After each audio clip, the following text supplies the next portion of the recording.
Hozirgi kunda shov-shuvga sabab bo'lgan yangi trenddagi do'ppicha nomli taomni siz ham eshitdingizmi? Men eshitib, juda ham qiziqdim va retseptini qidirib topdim. Lekin juda ham afsuslandim. Sababini video oxirida aytaman. Siz esa bittagina qizil yurakchani bosib qo'ying, qo'ynim ko'tariladi-da. Lahm mol go'shtini yuvib qo'yib qilib, xuddi videoda ko'rsatilgandek qilib, parrak qilib to'g'rab olamiz. Marinovka qilish uchun kattaroq tavorachaga solamiz. Yog' va soya solamiz. Soya go'shtni yanada yumshatib beradi.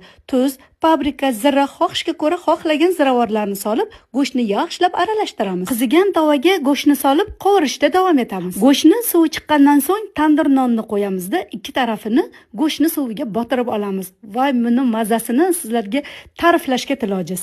Nonlarni har ikki tarafiga paprika va kashnish sepib chiqamiz. Yog'ni yaxshilab qizdirib, nonlarni har ikki tarafini qovurib olamiz. Qovurilgan nonni mazasi buncha ham shirin bo'lmasa, bay. Endi nonlarni uchburchak shaklda to'g'rab olamiz. Endi taomni eng asosiy joyi pomidorlarni uchburchak qilib, katta qilib to'g'rab olamiz.